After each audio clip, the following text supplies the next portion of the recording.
लोकसभा चुनावों के लिए प्रचार अभियान पूरी तरह से रफ्तार पकड़ चुका है। गढ़वाल सीट से बीजेपी उम्मीदवार अनिल बलूनी लोगों से संवाद में जुटे हैं। भारत एक्सप्रेस ने अनिल बलूनी से एक्सक्लूसिव बातचीत की है, सुनिए।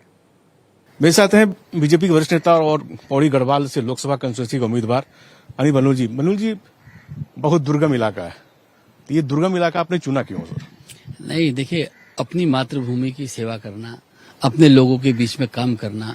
मेरा घर यहाँ से थोड़ी दूरी पर है, बहुत दुर्गम काम है, आप जाएंगे तो ऐसा सौभाग्य कब मिलता है जब मैं अपनी मातृभूमि की सेवा कर सकूं, जिन सारे रास्तों में मेरे पुरखे चले थे उन रास्तों पे काम कर सकूं, उनको लोगों के जीवन को थोड़ा सा कुछ आराम पहुंचा सकूं, तो ये जीवन का बड़ा लक्ष्य रहेगा। सर, यहाँ एक मुख्य समस्या मैंने देखी कि पलायन का मुख्य समस्या है, रोजगार की समस्या है। आप एज राज्यसभा सांसद के रूप में भी बहुत काम आपने किया, तो क्या आपके मन में कोई ऐसा प्लान है कि यहाँ का पलायन और रोका जा सके? हमने तय कर लिया है कि पलायन के खिलाफ अब जंग होगी और हम इस जंग को जीतना है। यहाँ जो पलायन, जिन पगडंडियों में हमारे पुरखे चले थे, अगर भूता हो जाए तो उससे रोकने के लिए हमें सब कुछ करना है।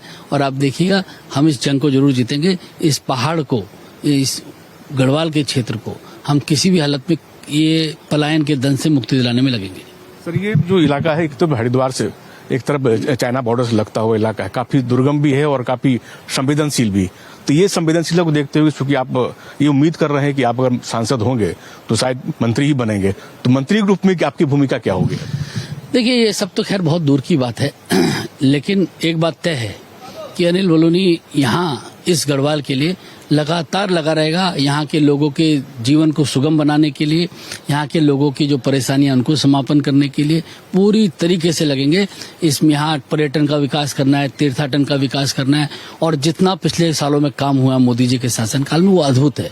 आप देखिए, जो बद्रीनाथ हाईवे है वो दिल्ली के किसी भी सड़क से चौड़ा हाईवे बना दिया गया। ऑल वेदर रोड्स है, एक तरफ ऑल वेदर रोड बन रही है, नीचे से ट्रेन जा रही है।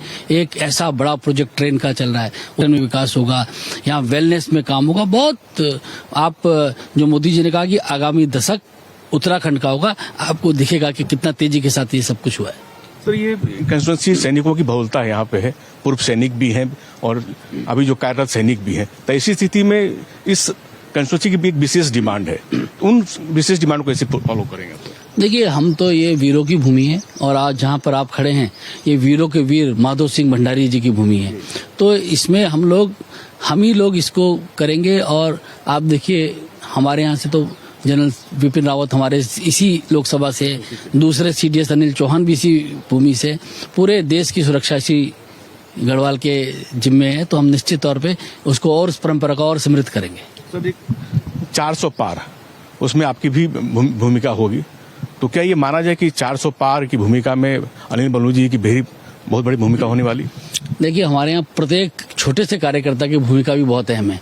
वो गिलहरी की जो भूमिका है वो भी बहुत बड़ी है, इसलिए मैं तो अपनी गिलहरी की भूमिका करता रहूंगा और भारतीय जनता पार्टी की सरकार बने, दोबारा विकसित भारत का जो हमारा सपना है वो पूरा करें, विकसित उत्तराखंड, विकसित गढ़वाल, इस सब के लिए करते रहेंगे। सर, कल कांग्रेस पार्टी का मैनिफेस्टो जारी हुआ। मैनिफेस्टो में आपने देखा कि 25 वादे उन्होंने किए और ऐसे वादे किए कि शायद असंभव हो।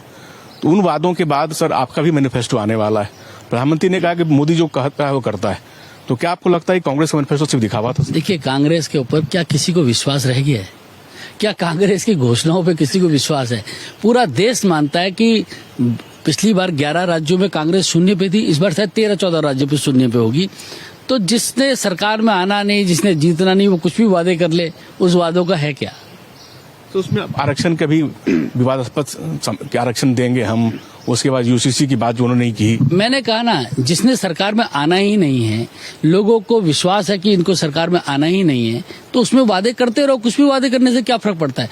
कांग्रेस कहीं नहीं आने वाली है, कोई लोग अपने वोट को खराब नहीं करने वाले। पूरी तरीके से कांग्रेस चरमरा चुकी है।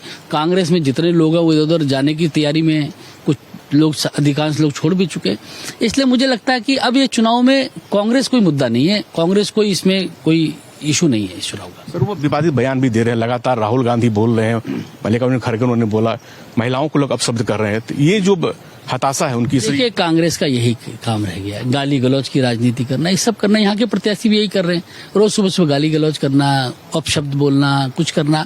अब जनता थक चुकी है इन बातों से। जनता को अपने कल्याण के लिए काम देखने हैं, जनता को अपनी चीजें देखनी है। इन चीजों में जनता की रुचि नहीं है। इस सबसे आम लोगों को क्या मिलने वाला है? रोज मोदी जी को गाली देना, रोज हमारे नेताओं को गाली देना, महिलाओं को गाली देना, बहुत बुरी बात है। Thank you sir. धन्यवाद। रमेश के साथ कमलेश सिंह, भारत एक्सप्रेस, उत्तराखंड।